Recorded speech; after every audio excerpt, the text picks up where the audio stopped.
बिस्मिल्लाहिर्रहमानिर्रहीम। हाँ जी, 12.4 स्टार्ट करने लगे और इसको स्टार्ट करने से पहले कुछ चीज़ें आपको पता होनी चाहिए। फार्मूलाज इसमें भी बहुत सारे हैं, लेकिन लिख लिख के याद करेंगे ना तो याद करने इतने मुश्किल नहीं है और इम्पॉर्टेंट भी हैं। अच्छा, अभी तक हमने पीछे देखा था 12.2 में भी जो हमने ट्राइंगल्स सॉल्व की थी वो हमारे पास थी राइट एंगल्ड ट्राइंगल्स। अब आगे एक्सरसाइजेस में जो जो हम ट्राइंगल सॉल्व करेंगे ना वो होंगी ऑब्लिक ट्राइंगल। ऑब्लिक ट्राइंगल क्या होगा?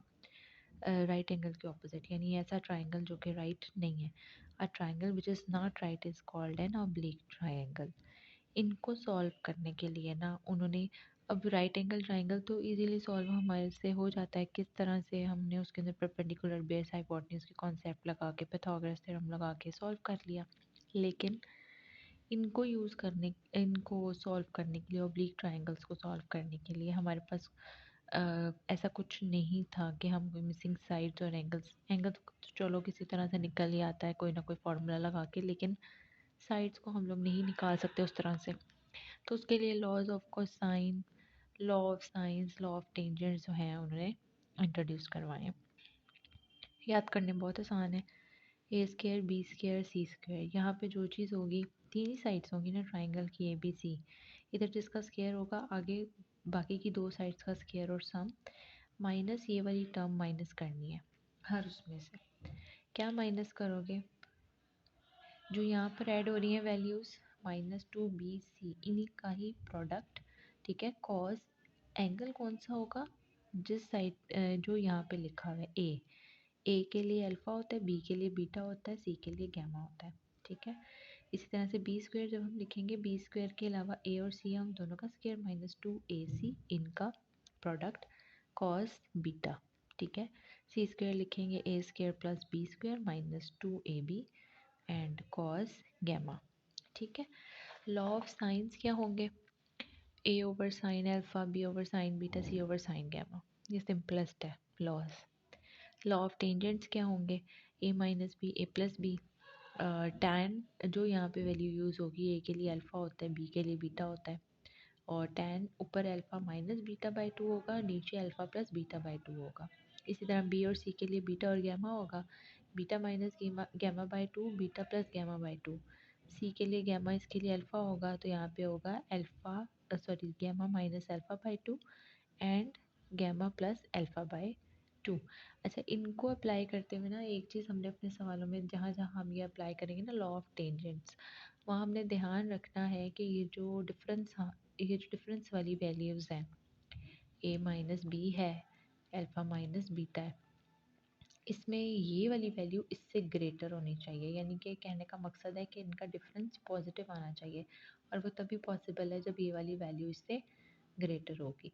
तो हम यहाँ पे लिखते हैं a must b greater than b, and अगर ए ग्रेटर देन बी है तो अल्फ़ा बी बीटा से ग्रेटर होगा। सिमिलरली यहाँ पे b is greater than c and beta is greater than gamma. C is greater than a, gamma is greater than alpha. तो ये चीज़ भी हमें थोड़ी सी नोटिस करनी होगी अपने सवालों में, जहाँ पे हम लोग लॉज ऑफ टेंजेंट्स यूज़ करेंगे। अच्छा जी, एक्सरसाइज 12.4 जो है ना, बुक में भी लिखा हुआ है, ये केस 1 इस एक्सरसाइज से पहले ही लिखा हुआ है। और केस उन्होंने क्या बताया हुआ है? उन्होंने बताया हुआ है कि when measures of one side and two angles are given we can use law of sines. ठीक है, यानी कि आप जितने भी सवाल देखोगे ना 12.4 के, तो उसमें आप देखोगे कि आपको दो एंगल और एक साइड दी हुई है, तो उसके लिए वो कहते हैं कि आप लॉ ऑफ साइंस यूज़ कर सकते हो। अब सबसे पहले तो जब आपके पास दो एंगल्स होंगे, आप इजीली तीसरा एंगल निकाल सकते हो ये वाला फार्मूला यूज़ करके। अल्फ़ा मिसिंग है, beta 60 degree, gamma 15 degree is equal to 180 degree. ये दोनों ऐड होके हो जाएंगे आपके पास 75, और 75 को जब आप माइनस करोगे 180 में से, दैट विल बी 105। ठीक है, ये आ गया। अच्छा, इसके बाद रह गया ए और सी रह गया। अब ए और सी के लिए हम लॉ ऑफ साइन लगाएंगे। आपके पास जो साइड गिवन है ना बी, और अब तो तीनों एंगल्स भी हैं आपके पास, तो आपने क्या करना है कि जो हमारे पास लॉ ऑफ साइन होता क्या है, a over sine alpha b over sine beta, c over sine gamma. इनमें से हम कोई सी दो को लेकर ना फाइंड आउट कर सकते हैं जो भी मिसिंग है। अब आपको बी दिया हुआ है और आपके पास बीटा भी है, अब बी भी है बीटा भी है, और उसके बाद अगर मैं इनमें से कोई और लेती हूँ वैल्यू, इसके साथ अगर मैं ये लेती हूँ तो मेरे पास अल्फ़ा भी है, तो मैं ए फाइंड कर सकती हूँ। इसके साथ अगर मैं ये लेती हूँ तो मेरे पास गैमा भी है, तो मैं सी फाइंड कर सकती हूँ। तो मैं क्या करूँगी कि जो मुझे गिवन है ना उसकी रेशो 1/1 में इनके साथ लूँगी और मिसिंग साइड निकाल लूँगी। ठीक है, तो सबसे पहले मैं लूँगी b over sine beta is equal to a over sine alpha. ठीक है, तो बी हमें गिवन है g²√6, साइन बीटा का मतलब हो गया साइन बीटा 60 डिग्री। ठीक है, ए हमने फाइंड करना है साइन अल्फ़ा, अल्फ़ा हमारे पास है 105। इसको इधर जाकर अगर हम मल्टीप्लाई करवा दें साइन 105,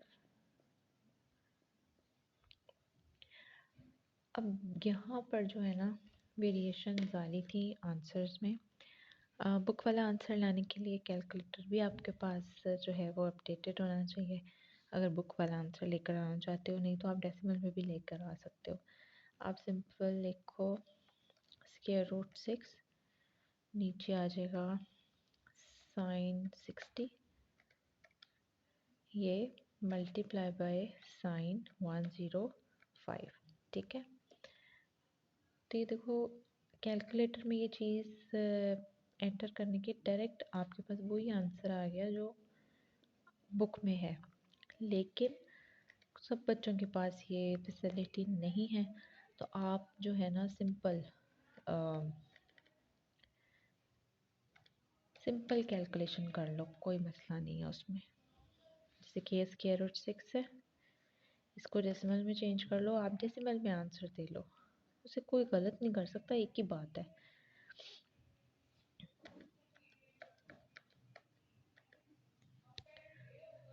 (0.9659). ठीक है, ये हो गया (√6) इंटू (√6) इंटू 0.9659 डिवाइडेड बाय 0.8660। तो ये आपके पास ए की वैल्यू आ जाएगी 2.73। तो ये भी वही, इसको अगर आप डेसिमल में कन्वर्ट करते हो ना तो ये भी आपके पास 2.73 आएगा। लेकिन स्टूडेंट्स को होता है कि बुक वाला आंसर आना चाहिए, तो बुक वाला आंसर जो है ना उसके लिए फिर आपको ऐसा कैलकुलेटर आपके पास होना चाहिए जो आपको सर्च में इस तरह रूट्स में आंसर दे, तो तभी आप इसको कर सकते हो। ठीक है, तो नहीं तो इतना भी ओके है। ये हो गया, ए आ गया आपके पास। अब हम निकाल लेते हैं सी। सी निकालने के लिए हम क्या करेंगे, जो बी वाली है रेशो उसकी गैमा के साथ ले लेंगे, सी ओवर साइन गैमा। ठीक है, बी हमें गिवन है g²√6, साइन बीटा, बीटा है 60 डिग्री, सी हमने फाइंड करना है और गैमा है हमारे पास 15। उसी तरह से आप इसको कर लो (√6) sine 60 degree multiply by sine 15 degree is equal to c. Calculator में वैल्यू पुट करें, (√6) ओवर साइन 60 इंटू साइन 15। ठीक है, तो आपके पास वैल्यू आ गई -1, या आप कह लो इसको इस तरह लिख लो (√3 - 1). ठीक है, और नहीं तो आप इसको अगर डेसिमल में चेंज करते हो (√3 - 1), या जिस तरह मैंने ये बताया ना वैल्यू (√6) साइन 60 हमारे पास आया था 0.8660 into sine 15, sign 15 0.2588।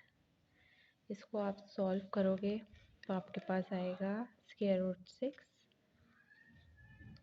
Divided by 0.8660 660 multiply by 0.2588, 0.732।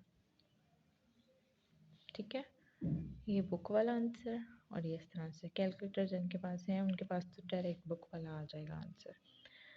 अच्छा, इसके बाद एक और क्वेश्चन देख लेते हैं। ओके जी, क्वेश्चन नंबर 5।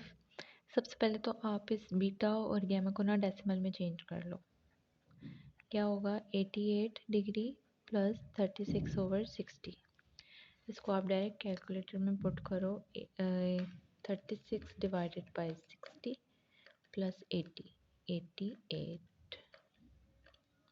88.6। ठीक है, इसी तरह से गैमा को चेंज कर लो। 31 डिग्री प्लस 54/60, 54/60 प्लस 31, 31.9।